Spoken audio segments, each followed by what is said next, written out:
Faith will evidence itself by a diligent, constant endeavor to keep itself in all grace and do exercise in all ordinances of divine worship, private and public. This is a touchstone of faith and spiritual obedience, the most intimate and difficult part of this exercise.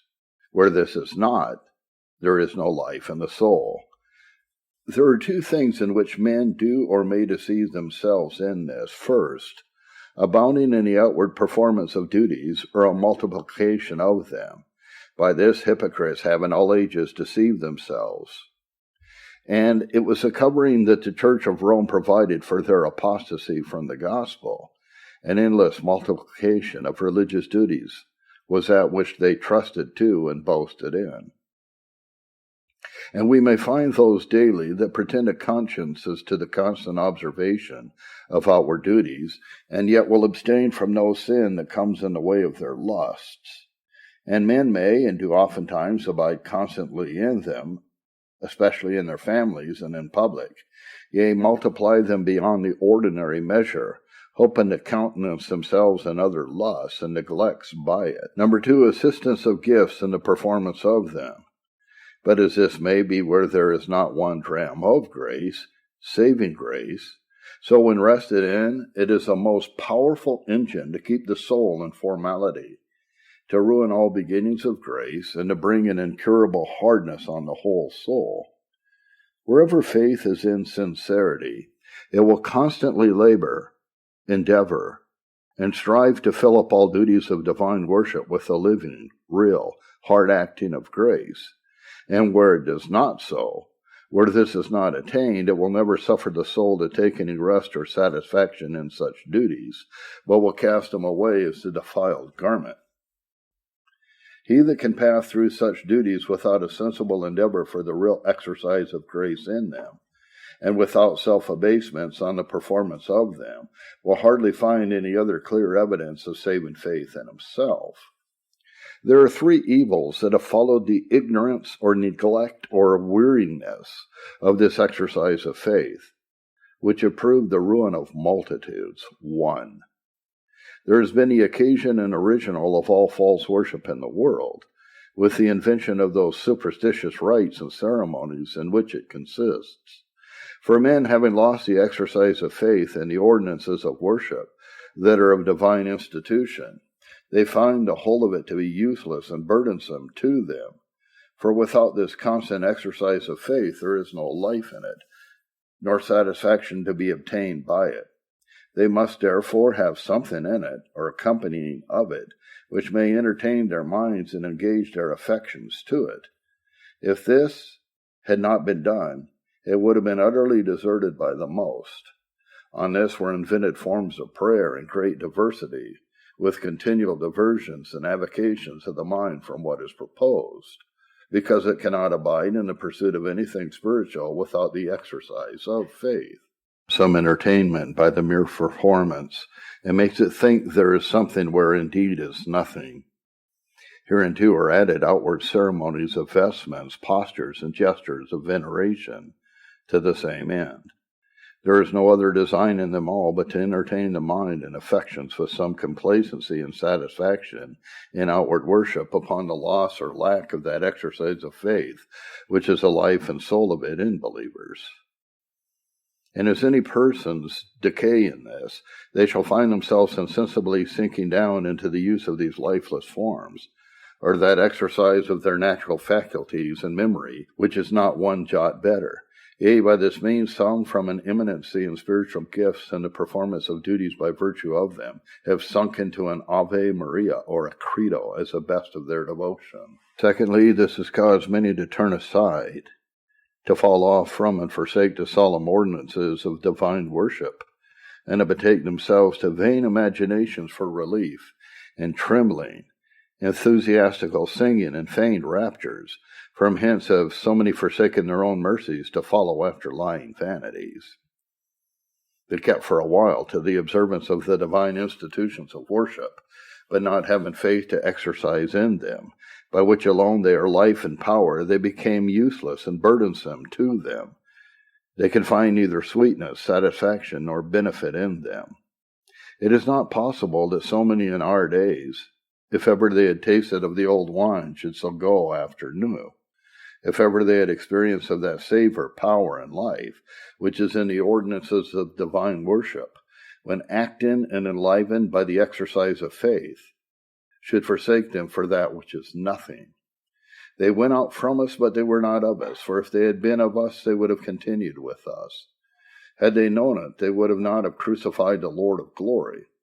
This, therefore, is the true reason why so many in our days, after they have for a season abode under, and in the observation of the gospel ordinances of worship, have fallen off from them, namely, not having faith to exercise in them, nor endeavoring after it, they did really find no life in them, nor benefit by them. Number 3, some on the same ground fall into profaneness, pretending to take up with a natural religion without any instituted worship at all. Of this sort of persons we have multitudes in the days in which we live. Having nothing of the light of faith, they can see no form or comeliness in Christ, nor anything that belongs to him. By these means are souls every day precipitated into ruin. In this, therefore, I say, true faith will evidence itself in all darknesses and distress whatsoever. It will always endeavor to keep itself in all other graces in a due and constant exercise, in all duties of worship, private and public. It may sometimes be weakened in its acting and operations. It may be under decays. It may be as asleep, and that not only as to particular duties and seasons, but as to the inward habitual frame of the mind. But where it is true and genuine, it will shake itself out of this dust, cast off the sin that does so easily beset us, and stir up itself with all might and contention to its duty. Likewise, therefore, we will watch and take care that we lose not this evidence of faith. It will stand us instead when, it may be, all other things seem to be against us. Some have been relieved by the remembrance of this exercise of faith when they have been at the door of desperation.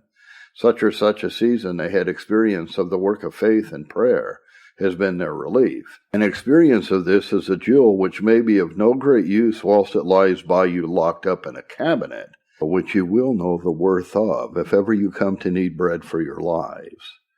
It is therefore worthwhile to inquire what we ought to do, or what means we ought to use, that we may keep up faith to its due exercise in all the parts of divine worship, so as that it may give us a comforting evidence of itself in times of temptation and darkness. And to this end, the ensuing directions may be of use. Number 1. Labor to have your hearts always affected with a due sense of the infinite perfections of the divine nature and all our approaches to him, especially of his sovereign power, holiness, immensity, and omnipresence. And this will produce in us also a sense of infinite distance from him, as this is necessary from the nature of the things themselves. So the Scripture gives us such descriptions of God as are suited to and generate this frame in us. This is that which Joshua aimed to bring the people to when he designed to engage them in the service of God in a new manner.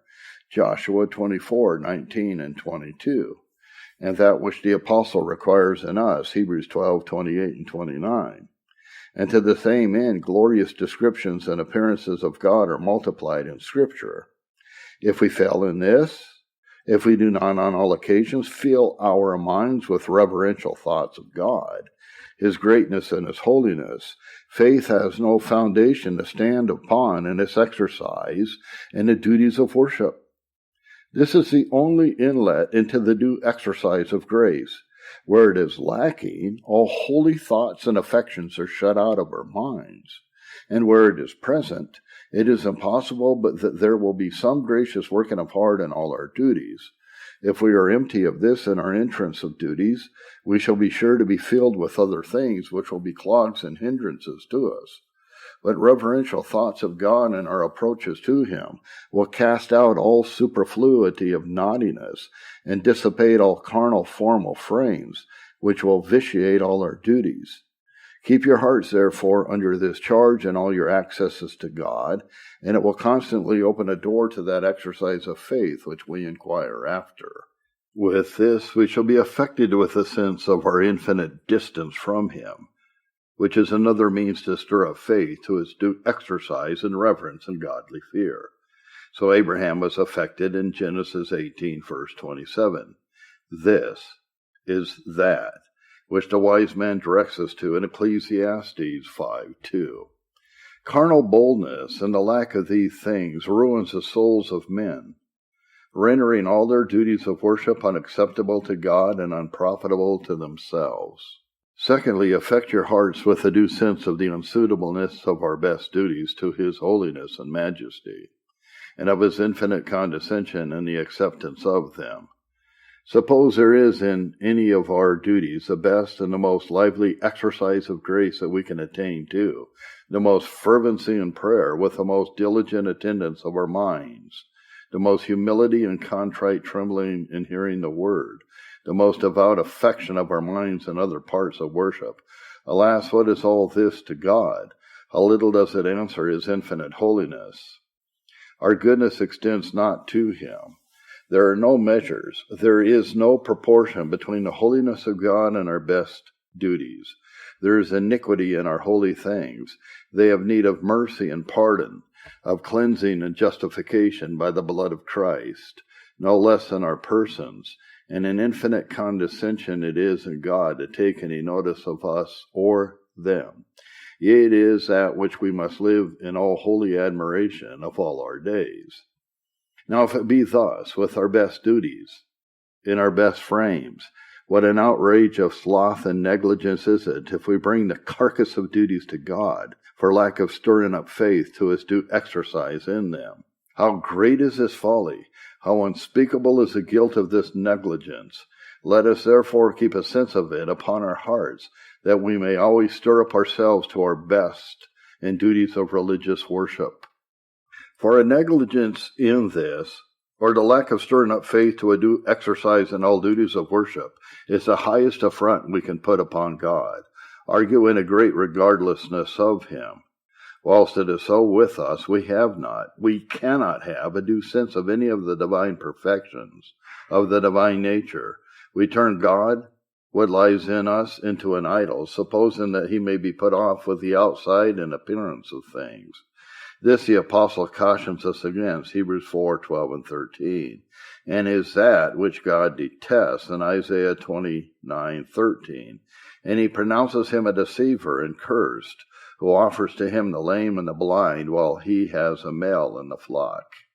Malachi 1:14. Yet thus it is with us in some degree whenever we are negligent in stirring up faith into its proper exercise in holy duties. That alone renders them the male of the flock. Without it they are lame and blind, a corrupt thing. It is a sad thing for men to lose their duties, to be at charge and trouble in the multiplication of them, and attendance to them to no purpose. Oh, how much more sad is it when they are all provocations of God's glory, when they tend to increase the formality and hardness of their hearts towards the ruin of their souls. Stand in awe, therefore, and sin not. Commune with your own hearts. Cease not until on all occasions you bring them into that exercise of faith in which you may glorify God as God and not deal with Him as an idol. Number 4, to the same end, keep your souls always deeply affected with the sense of the things about which you are to treat with God and all the duties of His worship. They are referred to two heads. 1, those which concern His glory. 2, those which concern our own souls. Without a constant due sense of these things on our hearts, faith will not act itself aright in any of our duties. Without this intimate concern and deep sense, we know not whether we need faith in our prayers or have an exercise of it. Formality will drown all. The best of our prayers is but an expression to God of what sense we have of these things. If we have none, we don't pray at all, whatever we say or do. But when these things dwell in our minds, when we think on them continually, when our hearts cleave to them, faith will be at work in all our approaches to God. Can you not pray? Change your hearts with these things, and you will learn so to do.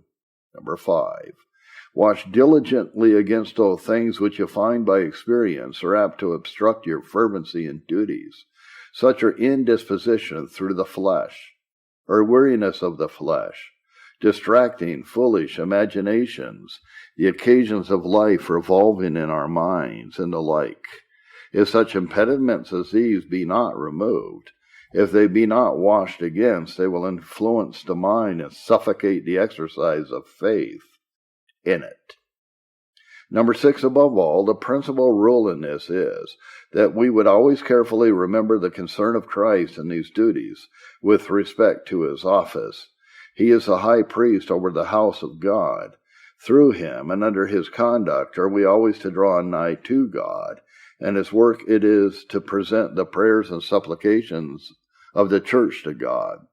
Now we have no way to come to Christ for his assistance in the discharge of his office on our behalf, but by faith, and in all our duties of holy worship we make a profession of our doing so, of our coming to God by him as our high priest. If we endeavor not in this to have faith and exercise, how do we mock or make a show to him of doing that which indeed we endeavor not to do? There can be no greater contempt of Christ in his office, nor greater undervaluation of his love, but a due consideration of it, namely of the concern of Christ in all our duties with respect to the office which he discharges for us in heaven, is that which directly leads faith into its proper exercise. For through him, and that in discharge of his office, we believe in God. And when the mind is exercised with due thoughts of him, if there be anything of true saving faith in the heart, it will act itself to a blessed experience. These things may be of use to stir us up and guide us to that exercise of faith in all holy duties, an experience in which abiding in the soul will evidence the truth of it, to our support and comfort in all temptations and distresses. Some, it may be, will say that their gift in prayer is mean and weak, that they cannot express themselves with earnestness and fervency, and so know not whether there be any faith and exercise in their prayers or not. I answer, there is nothing at all in this, for grace may be very high where gifts are very low, and that frequently. And it may be others will complain of the meanness of their gifts on whom they attend in prayer, which is such as they cannot accompany them in the exercise of any grace. I answer, there is no doubt but that there is a great difference in the spiritual gifts of men in this matter, some being much more effectual to edification than others. Take care that you are called in providence and duty to join with them whom you intend, that you do not first voluntarily choose that which is to your disadvantage, and then complain of it. Be their gifts never so mean, if grace in their own hearts be exercised by it, so it may be in ours, where there is no evidence of it, I confess the case is hard.